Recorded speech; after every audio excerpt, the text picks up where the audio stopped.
All right, good evening again. Glad to see everybody here. So as we start here in lesson 4,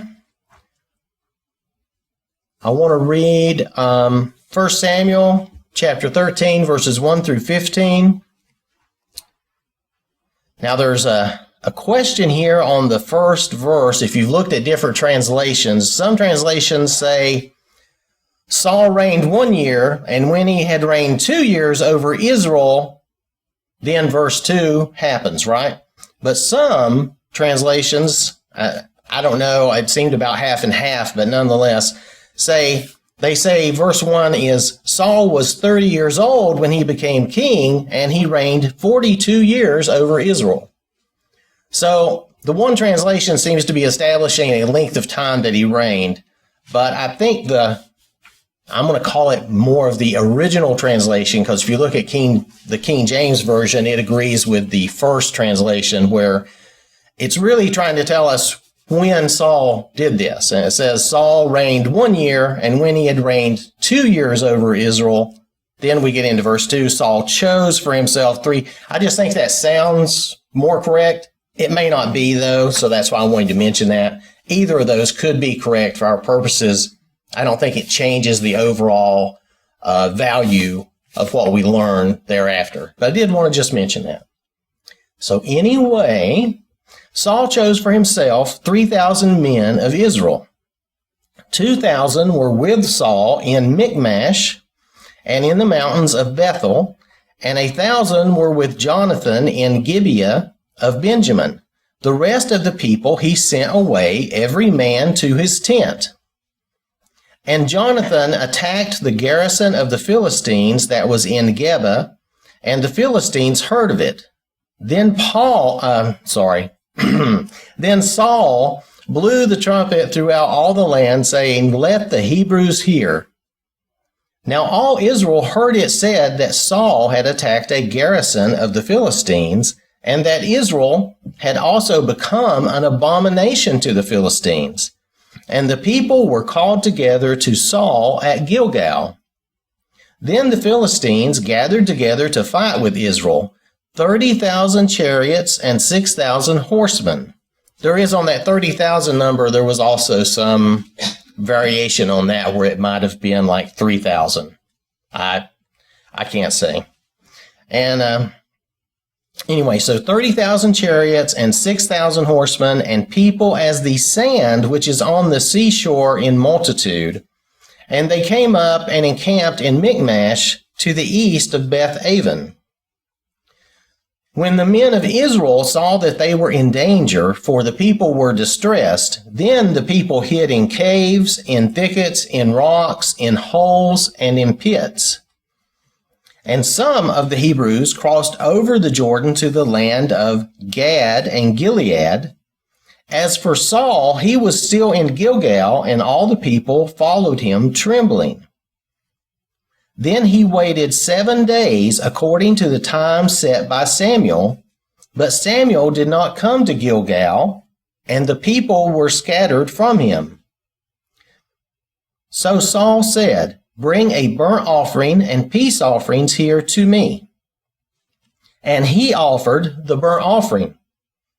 Now it happened, as soon as he had finished presenting the burnt offering, that Samuel came, and Saul went out to meet him, that he might greet him, and also one thing says bless him. So I think maybe he was looking for Samuel's blessing, but maybe not. Maybe he just was going out to greet Samuel. And Samuel said, What have you done? Saul said, When I saw that the people were scattered from me, and that you did not come within the days appointed, and that the Philistines gathered together at Michmash, then I said, The Philistines will now come down on me at Gilgal, and I have not made supplication to the Lord. Therefore I felt compelled and offered a burnt offering. And Samuel said to Saul, You have done foolishly. You have not kept the commandment of the Lord your God, which he commanded you. For now the Lord would have established your kingdom over Israel forever. But now your kingdom shall not continue. The Lord has sought for himself a man after his own heart, and the Lord has commanded him to be commander over his people, because you have not kept what the Lord commanded you." Then Samuel arose and went up from Gilgal to Gibeah of Benjamin, and Saul numbered the people present with him, about 600 men. So, after reading, I know I was only supposed to read like the first half of 15, but I'm one of those people, I find it hard to just read half the verse, so we'll just have to deal with that. Anyway, so question number 1, describe the situation that had developed leading up to Saul's sin. What was going on? Saul got tired of waiting on Samuel, and so he took Samuel's place as being the priest and offered up the burnt offering, which he was not supposed to do. That is what he did. But what was the situation that he was in? Oh, he was in battle, and he was asking for God to be with him. Okay, right. Well, they had attacked the Philistines, right? So the Philistines were responding. They came out in force, and they were outnumbered, right? Saul and his folks were outnumbered, and people scattered and went in hiding and everything like that. And like you said, Saul went to basically give the offering. So that answers question number 2. What was Saul's sin? Now, how would you say, what would you say Saul's sin actually was? We know what he did was wrong. Presumption? Presumption, yeah, that's actually a good, presumption is good. Disrespectful of God and the commands that God gave. God gave very specific instruction about what the Levites and the priesthood were to do. He overstepped his bounds. He did. He stepped out of his office and into the high priest's office, like you are saying. He really stepped over his bounds, and Samuel was the one that was chosen and appointed by God, and that's who he was supposed to wait on, right? Mm-hmm. So, and as you also mentioned, he did not keep God's commandment. He moved to do his own thing and what he thought was right. And that was in violation to God's law. He says as much. He admits that he thought he needed to go ahead and do it because he was, maybe he was fearful, sounds like. He was worried, And some of that you can understand, but he knew not to do that. Also in verse 10, when it says that Saul went out to meet Samuel, and it says, depending on your translation, it says either to greet him, or in the Hebrew, it means to literally bless him. Yep. So if Saul is going out thinking that he can bless Samuel, that is also an act of, or a presumptuous act of arrogance, because blessings flowed kind of down the hill, right? So from God and on down through priests and prophets. So by Saul thinking that he can bless Samuel, he's essentially saying he's above Samuel's position. So. And see, I wondered about that because it does say, it could be either to meet him or to bless him, but I wondered which was which. Was he looking for a blessing from Samuel, or was he looking to, like you say, bless Samuel? It depends on which translation, because you're right, I think you can read it 2 different ways. Just given mine, the NASB, it seems like it's Saul wanting to give thinking he's going to bless Samuel. Wow, okay. But you're right, there are other versions where it could have been Saul going out seeking to be blessed by Samuel. So right. It's hard to understand what they're going for. The New King James Version is not clear if it's, but it does make it sound more like what you're saying, more like Saul. Saul went out to meet him that he might bless him. So it does read more in line with what you're saying if I look at it, but you could almost read it the other way, but yeah, so if he was presuming to bless Samuel, that was really big presumption too. So. Interesting if you go back to chapter 12 in verse 20. Samuel says to Saul, "You have done all this evil." And then he tells him, "But don't turn away from the Lord. Continue to serve the Lord with all your heart." And then down in verse 23, Samuel says, "Far be it from me that I should sin against the Lord by failing to pray for you." So Samuel's like, well, I'm still going to pray for you. And he says, I will teach you the way that is good and right. So he was still there trying to have an effect on Saul and be a positive influence, even though Saul was pretty headstrong.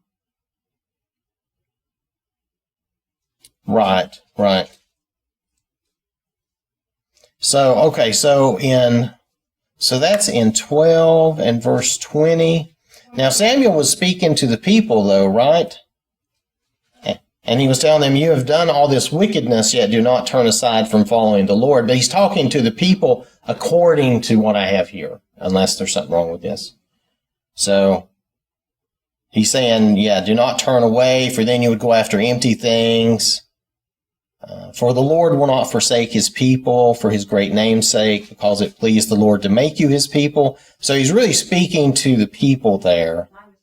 Yeah, it's okay. But it's interesting if you take that and think that Saul had that attitude, or Samuel had that attitude, and maybe he would apply that towards teaching Saul. Right. As one who was erring. Well, I think Samuel was trying to guide Saul, but as we know, Saul had this mind of doing his own thing and doing what he thought was right. I think we see that in multiple cases. Let's see. All right. So, okay. So we've probably kind of covered this in a roundabout way, but how did this act show him to be unfit to be king in God's kingdom? He wasn't following the chain of command. He was taking Right. it away from Samuel. Right. He was not following. It should come from like God. Back then for him, right? It should come through God, Samuel, him, or even if God spoke to him, that would be fine, but not him presuming to take Samuel's place. Yeah, he didn't approach Samuel with, well, see, you were late, but God spoke to me, and so that's what I did. Because that would have been a lie. Well, yeah, that would have been a lie, but had that actually But happened, if it happened, it probably might have been okay. yeah. But Circumstances. so yeah, it matters greatly how things happened, and he presumed and he went ahead and did his own thing, not following the Lord's command or commandment. So, question number 3, how was the sin of Saul punished? His kingdom would not continue. That's right. His kingdom would not continue. And here, if you notice, it's kind of like a good and bad, right? Oh, wait, there it is. Okay, verse 13. At the end of that, Samuel told him, for now the Lord would have established your kingdom over Israel forever. He would have established him as a great lineage, a great king, line of kings over Israel. But instead, because he didn't wait and he didn't follow God's command, that's not what's going to happen.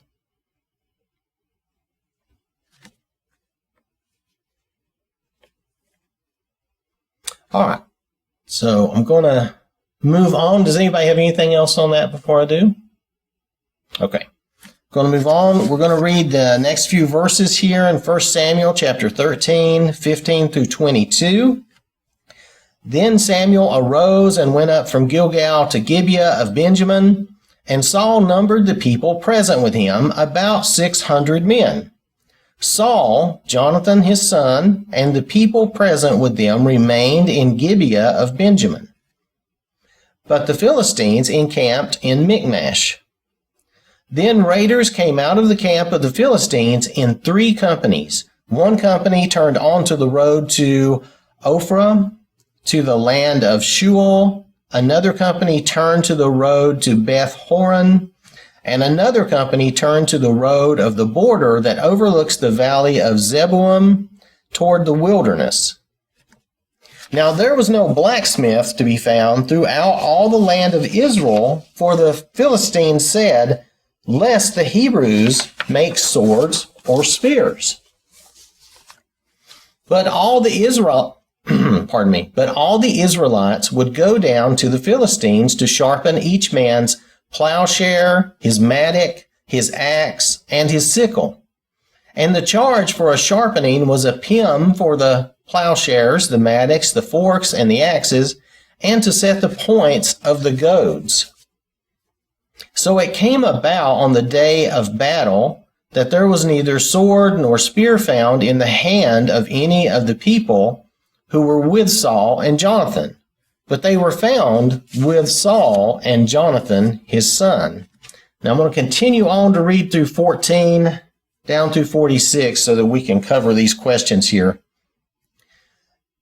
Now it happened one day that Jonathan, the son of Saul, said to the young man who bore his armor, "Come, let us go over to the Philistines' garrison that is on the other side."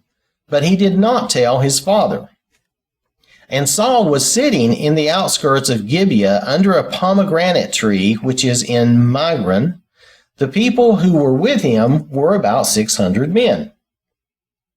Ahijah, the son of Ahitub, Ichabod's brother, the son of Phinehas, the son of Eli, the Lord's priest in Shiloh, was wearing an ephod. But the people did not know that Jonathan had gone. Between the passes by which Jonathan sought to go over to the Philistines' garrison, there was a sharp rock on one side and a sharp rock on the other side. And the name of one was Bozez, and the name of the other was Sinah. The front of one faced northward opposite Michmash, and the other southward opposite Gibeah. Then Jonathan said to the young man who bore his armor, "Come, let us go over to the garrison of these uncircumcised. It may be that the Lord will work for us, for nothing restrains the Lord from saving by many or by few." So his armor-bearer said to him, "Do all that is in your heart. Go then, here I am with you according to your heart." Then Jonathan said, "Very well, let us cross over to these men, and we will show ourselves to them. If they say thus to us, 'Wait until we come to you,' then we will stand still in our place and not go up to them.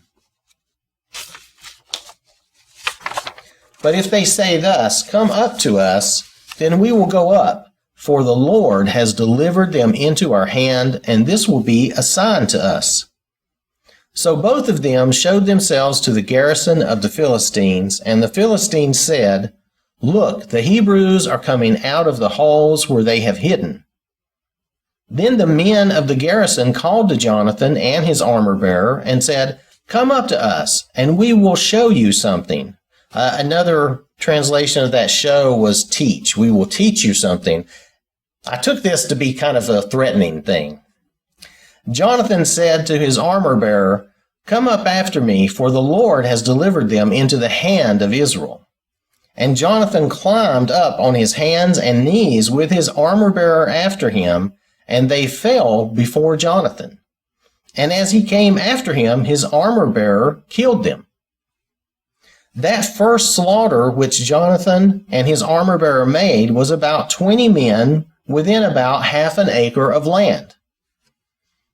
And there was trembling, and that also can be translated as terror, in the camp, in the field, and among all the people. The garrison and the raiders also trembled, and the earth quaked, so that it was a very great trembling. Now the watchmen of Saul in Gibeah of Benjamin looked, and there was the multitude melting away, and they went here and there. Then Saul said to the people who were with him, "Now call the roll and see who has gone from us."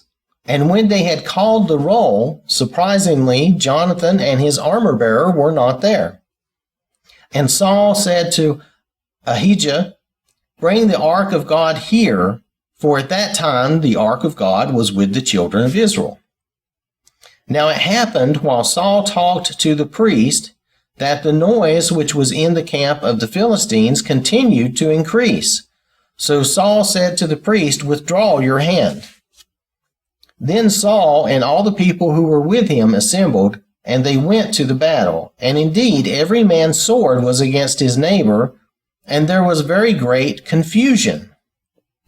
Moreover, the Hebrews who were with the Philistines before that time, who went up with them into the camp from the surrounding country, they also joined the Israelites who were with Saul and Jonathan. Likewise, all the men of Israel who had hidden in the mountains of Ephraim, when they heard that the Philistines fled, they also followed hard after them in battle. So the Lord saved Israel that day, and the battle shifted to Beth-aven. And the men of Israel were distressed that day, for Saul had placed people under oath, saying, "Cursed is the man who eats any food until evening, before I have taken vengeance on my enemies." So none of the people tasted food. Now all the people of the land came to a forest, and there was honey on the ground. And when the people had come into the woods, there was the honey, dripping, but no one put his hand to his mouth, for the people feared the oath. But Jonathan had not heard his father charge the people with the oath. Therefore he stretched out the end of the rod that was in his hand, and dipped it in a honeycomb, and put his hand to his mouth, and his countenance brightened. Then one of the people said, "Your father strictly charged the people with an oath, saying, 'Cursed is the man who eats food this day,' and the people were faint." But Jonathan said, "My father has troubled the land. Look now how my countenance has brightened, because I tasted a little of this honey. How much better if the people had eaten freely today of the spoil of their enemies which they found. For now would there not have been a much greater slaughter among the Philistines?" Now they had driven back the Philistines that day from Michmash to Aijalon, so the people were very faint. And the people rushed on the spoil, or the plunder, and took sheep, oxen, and calves, and slaughtered them on the ground, and the people ate them with the blood. Then they told Saul, saying, "Look, the people are sinning against the Lord by eating with the blood." So he said, "You have dealt treacherously. Roll a large stone to me this day." Then Saul said, "Disperse yourselves among the people, and say to them, 'Bring me here every man's ox and every man's sheep, slaughter them here and eat, and do not sin against the Lord by eating with the blood.' So every one of the people brought his ox with him that night and slaughtered it there. Then Saul built an altar to the Lord. This was the first altar that he built to the Lord. Now Saul said, "Let us go down after the Philistines by night and plunder them until the morning light, and let us not leave a man of them." And they said, "Do whatever seems good to you." Then the priest said, "Let us draw near to God here."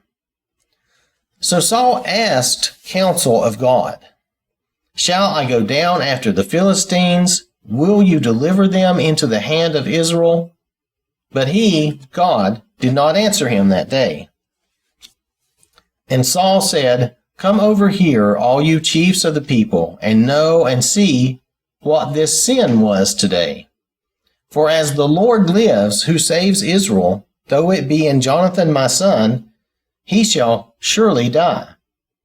But not a man among all the people answered him. Then he said to all Israel, "You be on one side, and my son Jonathan and I will be on the other side." And the people said to Saul, "Do what seems good to you." Therefore Saul said to the Lord God of Israel, "Give a perfect lot." So Saul and Jonathan were taken, but the people escaped. And Saul said, "Cast lots between my son Jonathan and me." So Jonathan was taken. Then Saul said to Jonathan, "Tell me what you have done." And Jonathan told him and said, "I only tasted a little honey with the end of the rod that was in my hand. So now I must die." Saul answered, "God do so, and more also, for you shall surely die, Jonathan." But the people said to Saul, Shall Jonathan die who has accomplished this great deliverance in Israel? Certainly not. As the Lord lives, not one hair of his head shall fall to the ground, for he has worked with God this day. So the people rescued Jonathan, and he did not die. Then Saul returned from pursuing the Philistines, and the Philistines went to their own place.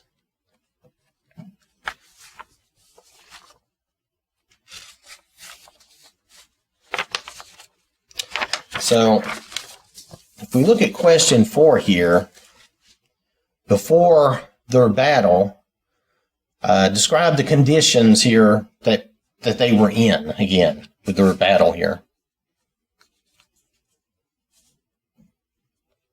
Well, they were down more people than where they started at, because a lot of people had been running and hiding in caves. I think they were down to 600 or so at that point. About 600 men. Yep. And they were also at a technological disadvantage because they didn't have any swords or spears. Right. They were unarmed. So they were unarmed against their foes, and a lot of them were definitely in hiding. Saul and his men seemed to be watching but not doing anything, and they were there for at least over a day, because it was at least a day later that Jonathan took action. And then raiders were sent out from the Philistines. They sent out raiders on the roads, and there was no opposition. Nothing occurred except that I guess they watched them go. It doesn't say anything else about those raiders at that point. So, if we look at question 5, who supplied real leadership in this battle against the Philistines? Jonathan, right. Really, who came out for Israel, or came out for God mainly, was Jonathan. Because he said himself, God can deliver us, whether we be many or few. And I'm very roughly paraphrasing. But so, what characteristics did he manifest? He was bold. He was bold. Yeah. He had a lot of common sense. Well, okay. So he had common sense. Okay. I don't know. Like he had guts, he went up and Yeah. got away. He had guts, and yes, Donna. Strategy in mind before he went. He had an idea of what he was going to do, right? He had a strategy in mind. What did his strategy rely on? What they said. Well, yeah, what they said, right? And I mean, that's what he was looking for as a sign, right, from God. He was trusting that God was going to work for them.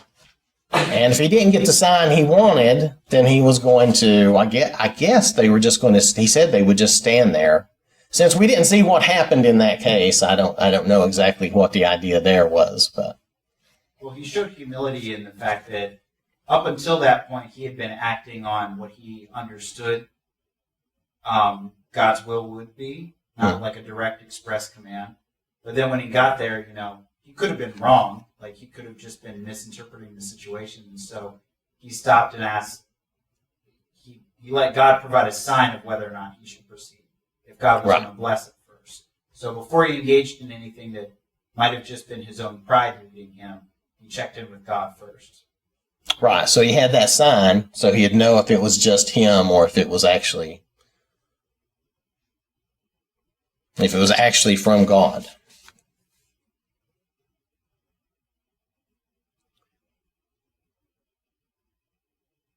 So how did, this is kind of an odd question here, but I mean, the reference and all is useful, I think, but how did God help Israel to victory here?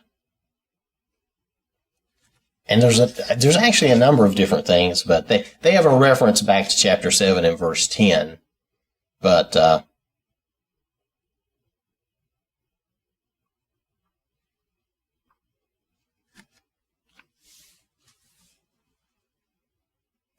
it sounds like he confused the Philistines with either an earthquake or thunder or or maybe both. Right. If you're looking at chapter 7, verse 10, but either way, he confused the army so that they kind of turned on one another. And Right. See, and I think that was the idea, was that maybe he didn't do it exactly the way described in 10, but he did confuse them very much. And it says that they had terror. It said they were fighting amongst themselves. There was a lot of confusion going on there. And so I think very similar, just that all that combined to create this confusion in them. So, let's see. Well, okay. So I think our time is up here for this evening. I apologize. I was starting to move on, and then I realized we'll pick up here next week. So I want to thank you all for your time and your attention. So just have a little invitation here. I'm reading from Psalm 119, verses 1 through 8. Blessed are those whose way is blameless, who walk in the law of the Lord. Blessed are those who keep his testimonies, who seek him with their whole heart, who also do no wrong, but walk in his ways. You have commanded your precepts to be kept diligently. Oh, that my ways may be steadfast in keeping your statutes. Then I shall not be put to shame. Having my eyes fixed on all your commandments, I will praise you with an upright heart when I learn your righteous rules. I will keep your statutes. Do not utterly forsake me. Now, this is the first section of Psalm 119, which probably all of you know. That's a really big psalm with about 22 different parts or stanzas. There's a lot to learn and read and understand in each part.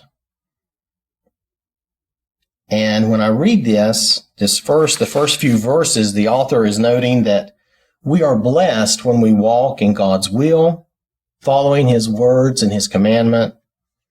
And we are reminded that we should be keeping God's instructions diligently. If we look at verses 5 and 6, the author compares their life and the actual actions with God's will, their actual actions with God's will. Like the author, a lot of times we find ourselves lacking when we're making that comparison in what we know we should be doing and what we do. We do not live up to God's commandments in our lives a lot of times. We're rightfully ashamed sometimes when we don't follow the Lord properly. But like the author in verses 7 and 8, we can rededicate ourselves. We can renew our purpose and strength in God. We can continue to learn God's will. We can continue to follow his word. We can keep his word in our hearts and live by it. And, we ask God, our Father, just like he does, to not give up on us. Do not forsake us as we continue to learn and perfect our faith in him. And our God, and we should be very thankful for this, our God is faithful to us. And he does not abandon us. He will not abandon us. So if we ask for his wisdom, as again the author does here, he will provide that. So we have this time here. If anyone has any need or any reason and would like to come forward, please do so as we stand and sing.